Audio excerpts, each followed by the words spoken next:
It's becoming the annual mantra, but again in 2017 the Finance Minister will have to pull another rabbit out of the hat as he tries to balance the books, appease multiple constituencies with very little wriggle room. Is it safe to say that this is the toughest budget of the modern democracy? I'd argue it is.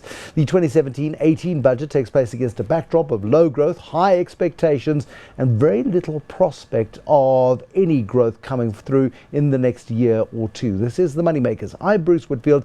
Tonight we preview the budget and all the financial and political elements at play while ratings agencies hover in the shadows just looking for an excuse to sharpen a bicycle spoke and stick it between the country's ribs. It's a bit dramatic perhaps, but it creates an image. Joining me for this analysis, Geoff Blount, who is the Chief Executive of BayHill Capital, and Joseph Busha, who's the head of JM Busha Investments. The toughest budget of our times, Mr. Blount? I think so. I remember in the early 90s, the 93-94 budget. Derek Keys. And I think we were hitting a 9 or 10% deficit at that stage, and the country was just come out of the precipice of a economic and political catastrophe, so I think maybe that was tougher. But the only way there was up, though, and that's the thing. I mean, it got so bad, could it get any worse? And fortunately for us, policymakers at the time made some smart economic decisions. Fantastically smart policy decisions. And I think the difference between then and now is, as you said, it was going up. Now we've got it very clouded with the factional battles that are going in with government, as well as, Pravin is in or out. So there's a lot more ideological and factional things going on, which makes it even harder to call. It most certainly is. 1.3% best case scenario for growth this year, Mr. Busha. Inflation north of 6%.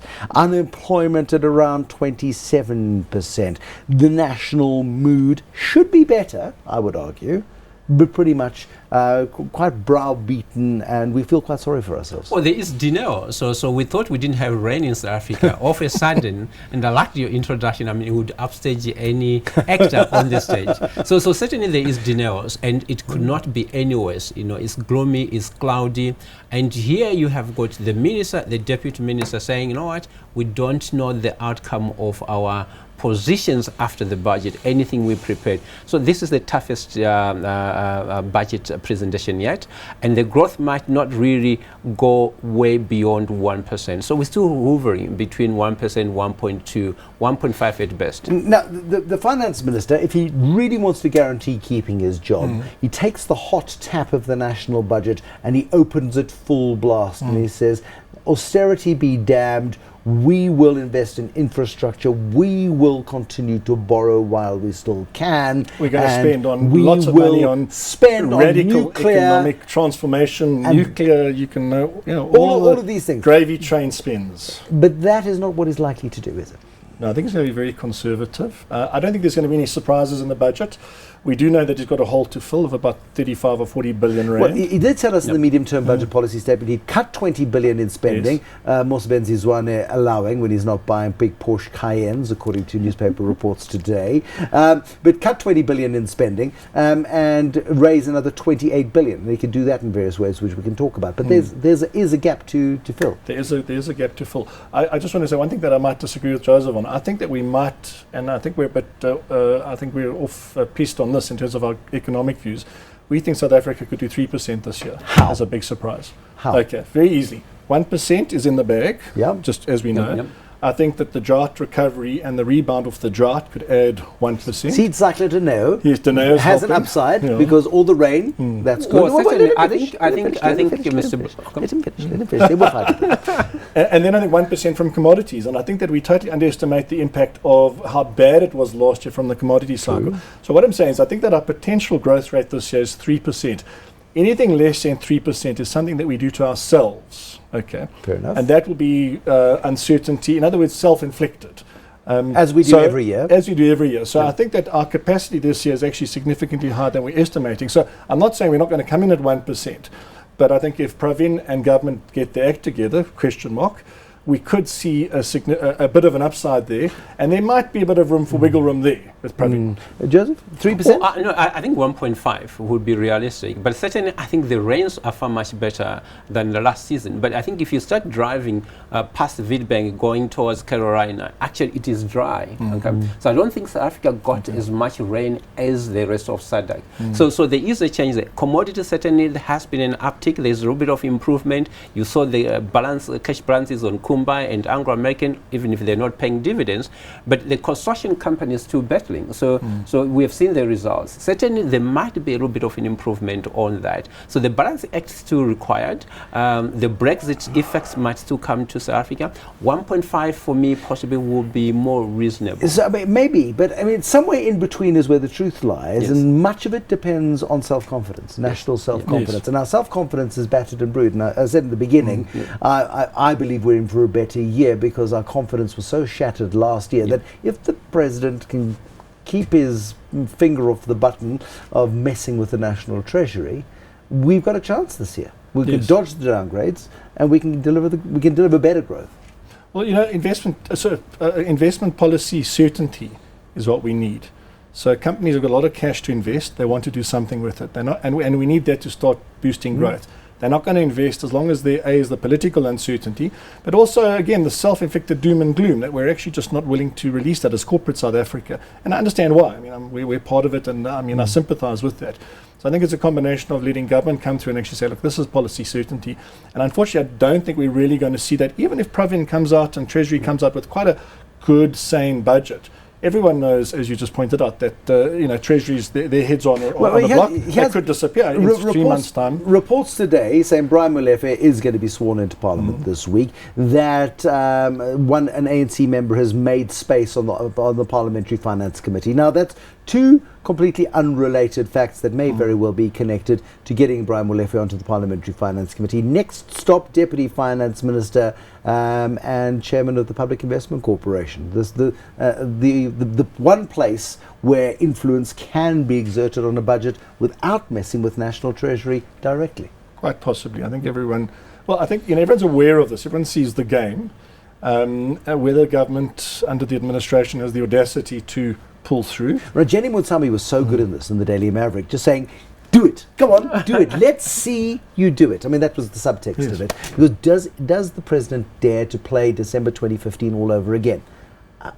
Forgive me for being naive, but I can't. I think the stakes are too high for him to be able to take the same position given the backlash and actually what has been happening. So the debate has continued since 2015. If he does that, I think he'll be the dearest president we know in modern history, to have really almost gone against the national mood and so on. And certainly both the minister and the deputy minister are playing to it in terms of say, we are here to save South Africa from the downgrade. And they have never done pre-budget interviews. They've never dared put themselves in the public domain for fear of letting something slip or whatever the case is before the budget. The budget is sacrosanct. Suddenly, appearing on the Justice Factor, appearing on the radio, everywhere, we're a team, we're in this. They're scared. They're worried that the A game is at play here. Absolutely. Look, I hope to think that government and the Zuma administration isn't going to take that step, but you've also got to understand the political ramifications. His back is against the wall. Yeah. So he's got to play He's got to play his end game to survive his presidency and not go to jail afterwards. Okay, and this is the way it plays out. Now, if his ex-wife comes in and there's a whole political shenanigans around that, and then you look at how that impacts Treasury, there's a lot at stake here. I feel like we're playing a national game, a game of national Russian roulette, except there are 5 bullets in the chamber, not just one. Yes. I mean, there's a 1 in 5 chance of not getting into trouble. What does Finmin Gordhan put in the budget tomorrow?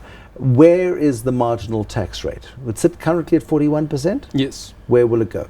I think it might increase individual taxes. 2? Yep. Give me a number.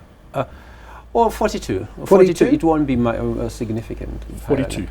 You know what? I was thinking 43, but I'm willing to go with your 42 because last year, this time, he had an opportunity to raise the marginal rate and he was in desperate straits. Commodity prices were down. We're in the midst of a drought. We'd just come out of Nene. Confidence was shot. There are a lot of fundamentals that are far stronger But now. there's 42 and then a nice little thing called bracket creep. Yes. And so bracket creep means that if you get your salary increase just in line with inflation, Kaboom. you actually move into a new tax bracket. Yes. And normally what happens is that the government can adjust tax brackets to take into account inflation and salary increases. So he might say 42, but he just lets the brackets stay as they Yeah. are. Yeah. So there's a little bit of There's leverage there. there's a kicker there. There's the fuel price. Fuel levy? I mean, one day all the analysts are going to be right on this, and VAT will go up. But it's not going to happen this year. No. No, certainly it won't happen. I think for the next two years, purely because we're going towards the elections and the joblessness you talked about, hovering around 30-28. So that's not comfortable for them. And the biggest problem now we have, Bruce, is that there's so many players and commentators. The ANC Youth League talking about really that we need to get treasury, we need to get to the banks. So I think the environment is just so fertile for anybody to say whatever they want to do. And that's where you're saying the leadership needs to be able to come through. The president certainly has got his back against the war. And what happens when you've got, whether it's a dog or whatever, it fights back, right? Yeah. But we're hoping that the fight will be rational and then we can, I'm a survive. big believer in history, and our history teaches us that rationality has little to do with it, that we see a bit of a dirty fight coming. And so many things are going right, Geoff. So many things are going right. Yes, we've got inflation being tamed. We've got the currency behaving. We've got good rains in many parts of the And we've country. actually got business, And labour, business, and everyone's government working. together very closely for the first time. Stephen Kosoff said the other day it's the closest that they've had interactions with government as a unified force for a long, long time. And that's the big point. Yes. But you're worried, I would say, but here's a guy whose bank is now accused of currency manipulation. And that's the problem. Whether Stephen Kosoff had a hand in the currency manipulation or not, it just undermines the whole credibility of our debate. And our debate is in the gutter. And that's the problem, Joseph. Last word to you.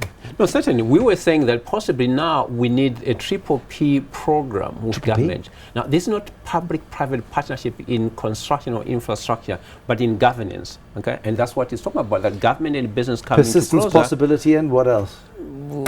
Good partnership. Perseverance. I think so. So we need to do that in terms of policy certainty and be able to get together so that both business and government and the citizens are comfortable with the policies we're adopting. And that's it. But the trouble is, we've got citizens and we have citizens and lots of people in between.